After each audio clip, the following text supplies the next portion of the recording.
শবনম বুবলির এই ছবিগুলো নিয়ে নেট দুনিয়ায় কিন্তু এখন তুমুল আলোচনা শুরু হয়ে গেছে।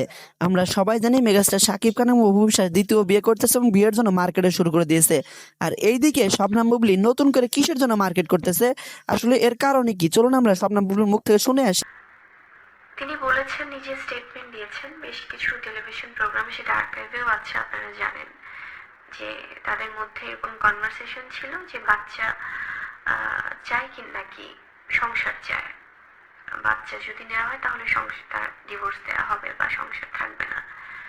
তো উনি একবার দুবার মানে প্রথমবার উনি সংসার চেয়েছেন, বাচ্চা চাননি, বাচ্চা অবসান করে ফেলেছেন বা কিল করে ফেলেছেন, এবং সেকেন্ড টাইম একই জিনিস, উনি সংসার চেয়েছেন। থার্ড টাইম উনি বাচ্চা চাননি, সংসার চেয়েছেন, এবং ফোর্থ টাইম উনি বলেছেন যে এটা আসলে ডক্টরের পক্ষ থেকে বলা হচ্ছিল যে এখনো যদি এরকম করে তাহলে ওনার নিজের ফিজিক্যাল প্রবলেম হবে। তো আমি এই রেফারেন্সগুলো কেন দিচ্ছি যে এই সময়গুলো আমি বুবলি তো ছিলাম না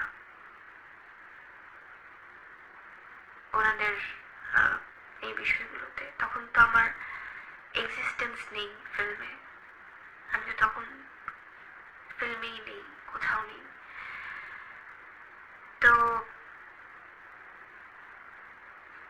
সেই জায়গাটাতে তো আমি ছিলাম না, এবং কোনো হ্যাপি ফ্যামিলিতে কি কেউ কখনো এই ধরনের কোনো, যেখানে খুব ভালো বোঝা পড়া, সেখানে কি কখনো এই ধরনের কথা আসে কিনা আমি জানি না, যে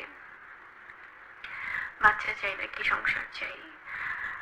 বরং অনেক হ্যাপি ফ্যামিলিতে তো বেবি চায় সবাই, আমরা আমাদের গুরুজনদের থেকেও দেখেছি, আমাদের ফ্যামিলিতেও দেখেছি, বা সব জায়গায়। তো এই প্রশ্নগুলো আমার দর্শকদের কাছে, যে আমি তো তখন সেই সময়টা ছিলাম না, তাহলে কেন এরকম হলো আসলে, এবং আমাকে কেন ইনভলভ করা হলো পরবর্তীতে, যে আমার কারণে কারো সংসার ভেঙেছে, আমার কারণে কারো সম্পর্ক ভেঙেছে, আমার কারণে কারো সুখের জায়গায় প্রবলেম হয়েছে, আমার কারণে কারো সংসার ভাঙেনি, কারো সম্পর্ক ভাঙেনি। আমি স্পষ্ট করে আজকে আমার দর্শকদের উদ্দেশ্যে বলতে চাই, আপনারা হয়তো অনেক সময় এই জিনিসটা নিয়ে কনফিউশনে থাকেন, কারণ এই সময়গুলো আমি ছিলাম না। এবং পরবর্তীতে শাকিব খান নিজেও, এগুলো আসলে রেফারেন্স আমি দিচ্ছি এই কারণেই, যেগুলো আছে সব জায়গায়, সব টিভি চ্যানেল বা সব নিউজে, আপনারা নিজেরাও জানেন। তো আজকে কথা প্রসঙ্গে আসছে বলে আমি বলছি যে অপুদিকে হয়তো অনেক সময় উনি বলেছেন যে কোন একটা টিভি চ্যানেল, আমি ঠিক মনে করতে পারছি না, যে আপত্তিকর অবস্থায় কোনো হিরোর সাথে বা কোনোভাবে উনি বলছেন যে সেখানে, এগুলো আসলে তখনকার ইস্যুগুলো আমি বলছি। তো সেই সময় কি আমি ছিলাম? উনি যখন অন্য কারোর সাথে প্রবলেমের সময় উনি দেখেছে বা উনি নাকি হাতে নাতে ধরেছে, ওই সময়টাও তো আমি ছিলাম না। এবং উপবিশ্বাস নিজে উনি বলেছেন আর একটা জায়গাতে যে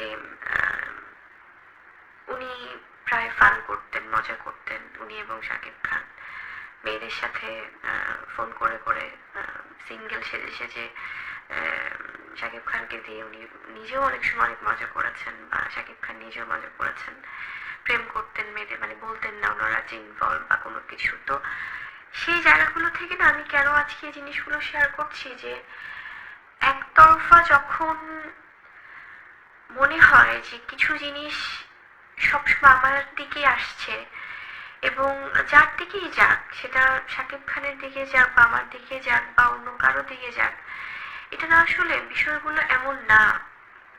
আমি যদি ওভাবে বলি যে আজকে আমি আপনাদের সামনে কথাগুলো, কিছু জিনিস শেয়ার করছি, হয়তো বা খুব অল্প পরিসরে, যে কারণ আপনারা অনেক সময় আজকে আমি দেখছি যে হয়তো বা আমার সংসারের কিছুটা খারাপ সময়, বা হয়তো বা একটু অল্প ভালো সময়, বা যেটাই আমরা বলি, সে সময়টা দেখে অনেকেই হয়তো বা কিছু কিছু মানুষ হয়তো বা বলছেন যে ইউ ডিজার্ভ ইট, আপনি হয়তো বা এটা ডিজার্ভ করেন, কারণ আপনি কারো সংসারে প্রবলেম করেছিলেন। নো, আমি কারো কখনোই কোনো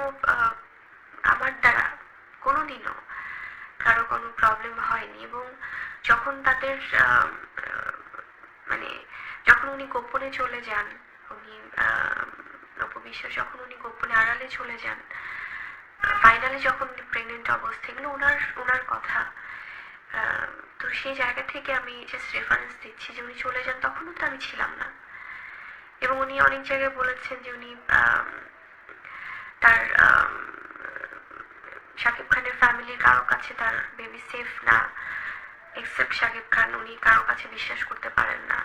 সেই সময়গুলোও তো আমি ছিলাম না, সেই সময়গুলো তো আমি দেখিনি। তো এবং সে অনেক কিছু খেতে চেয়েছিলেন প্রেগনেন্ট অবস্থায়, তাকে দেওয়া হয়নি সে বাসা থেকে, বা সেই সময়টা হয়তো আমি ছিলাম না।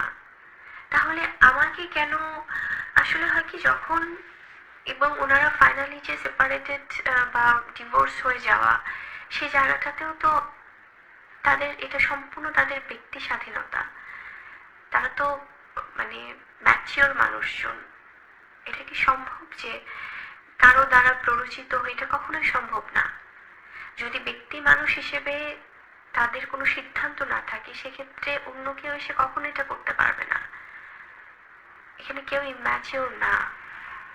এবং যদি কেউ কোনো কোথাও কোনো প্রবলেম হলে বা কোনো সম্পর্কে কোনো প্রবলেম হলে, সে ব্যক্তি বা সে মানুষ বা কোনো ব্যক্তি যদি অন্য আরেকটা জায়গায় ইনভলভ হয় বা বিয়ে করে, যাকে বিয়ে করলেন, এটা কি তার দোষ হয়ে যায় তার অতীতের কোনো সম্পর্ক ভাঙার জন্য? এটা কি আমাদের সমাজে অনেকেই ইনভলভ হচ্ছে না? তাদের যদি ভুল বোঝাবুঝি হয় কোনো একটা সম্পর্কে, যদি বোঝাপড়ার আন্ডারস্ট্যান্ডিং প্রবলেম হয়, বা তাদের মধ্যে যদি কোনো প্রকার ঝামেলা তৈরি হয়, তাহলে তারা সেখান থেকে বের হয়ে যদি কোনো একটা সম্পর্কে যেতে চায়। এবং আমাকে পরবর্তীতে শাকিব খান এটাই বলেছিলেন যে আসলে আমি অনেকদিন ধরে চাচ্ছিলাম এই বিষয়গুলো শেয়ার করতে, এবং আমি I am not happy in that relationship. এবং আমার কাছে মনে হয়েছে এটা সম্মানের জায়গাটা, বা তার জায়গা থেকে সে অনেক কিছুই বলেছেন যেটা হয়তো আমি কারো সম্মান রক্ষার্থে আমি কখনো বলিনি বা আজও বলবো না। তো সেই জায়গাটা থেকে উনি একটি কথাই বলেছেন যে এখানে তো মানে আমি তো এসেছি অনেক পরে, তাদের তো প্রবলেমগুলো অনেক আগে থেকেই ছিল। তো সেই জিনিসগুলোই শেয়ার করেছিলেন। এবং সে পরবর্তীতে যখন আমাদের বিয়ে হওয়া বা সবকিছু, এটা কিন্তু তখন মানে আমি বারবার তাকে জিজ্ঞেস করেছিলাম, এবং সেও বলেছিলেন যে আমাদের এতদিন যে এত প্রবলেম, তখন তো তুমি ছিলে না। আমি যদি এখন অন্য কোথাও নতুন করে কোনো কিছু চিন্তা করতে যাই বা কোনো সম্পর্কে আমি জড়াতে যাই, সেটা যার সাথে জড়াচ্ছি তার কেন দোষ হবে? তো আমি না এই জায়গাগুলো থেকে আমি জাস্ট চেয়েছি আজকে কিছু বিষয় শেয়ার করতে আপনাদেরকে, যে এই বিষয়গুলো তো আসলে আমার ইনভলভমেন্ট নেই। আমি যদি মানে এটা কেন হবে বলেন? কারণ ওরকম হলে তো তাহলে আমি যদি মনেই হতো যে আমি কখনো কোনো হিরোকে বিয়ে করবো বা এরকম যদি হতো, তাহলে তো আমি ছোটবেলা থেকেই আমার গ্রুমিংটাই হতো ফিল্মের নায়িকা হিসেবে। আমি তো আমার পড়ালেখার পাশাপাশি যখন নিউজ প্রেজেন্টেশনে ছিলাম, তখন আমার ফিল্মে আসা। এবং আমি যদি এর পাশাপাশি আরো কিছু বিষয় আপনাদেরকে বলি, সেটা হচ্ছে যে আপনারা আমাকে প্রশ্ন মানে অনেকের এই ধরনের প্রশ্নও আছে যে আমি কেন হঠাৎ করে জয়ের বার্থডেতে আমার বেবি বাম্পের ছবি দিলাম। দেখুন, জয়ের ব্যাপারে আমি আমার হাজবেন্ড বা আমার সন্তানের বাবা বা শাকিব খান বা আমার সহশিল্পী, উনি ওভাবে যদি বলতে চাই, আমি ওনাকে কতটা পজিটিভলি আসলে সবসময় জয়ের বিষয়গুলো দেখতে বলি সেটা উনি জানেন, এবং ওনার আশেপাশে যারা আছেন কাছের মানুষ তারা জানেন। হয়তো বা আপনারা আজকে শুনলে বা আমি বললে হয়তো আপনাদের কাছে মনে হবে যে আমি বলার জন্য